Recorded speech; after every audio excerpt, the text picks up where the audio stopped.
Cette rénovation comporte toute une histoire, celle décrite comme sur les pas de Toumaï. C'est toute une galerie qui retrace le vécu de ce premier Tchadien il y a 7 millions d'années. Tout son vécu a été reconstitué, ainsi que sa figure représentée. Une figure qui n'est pas du tout loin d'être un humain, selon la représentation.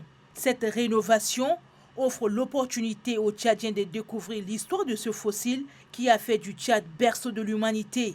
Le mérite revient au paléontologue professeur Michel Brunet et à son équipe d'avoir donné le meilleur d'eux pour la découverte et la réalisation de cette figure historique. Le mérite est reconnu par l'ambassadeur de France au Tchad.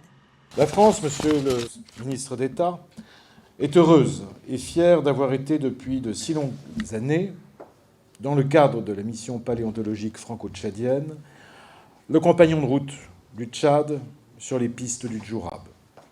Un lien très fort nous unit, comme l'a si bien rappelé le professeur Michel Brunet, rendant hommage aux paléontologues tchadiens qui sont les premiers frères, fils et compagnons de cette aventure. Le ministre des Affaires culturelles, du patrimoine historique et du tourisme révèle l'intérêt de ce pavillon rénové.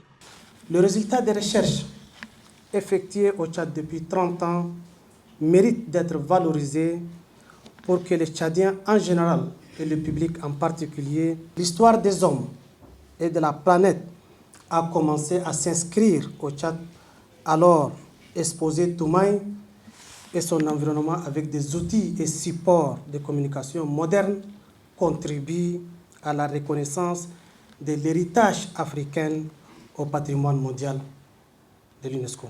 Représentant le chef de l'État à cette cérémonie inaugurale, le ministre d'État, ministre secrétaire général de la présidence de la République, Galingote Gata, a signifié que la présente inauguration est la concrétisation des efforts consentis par les différentes parties prenantes.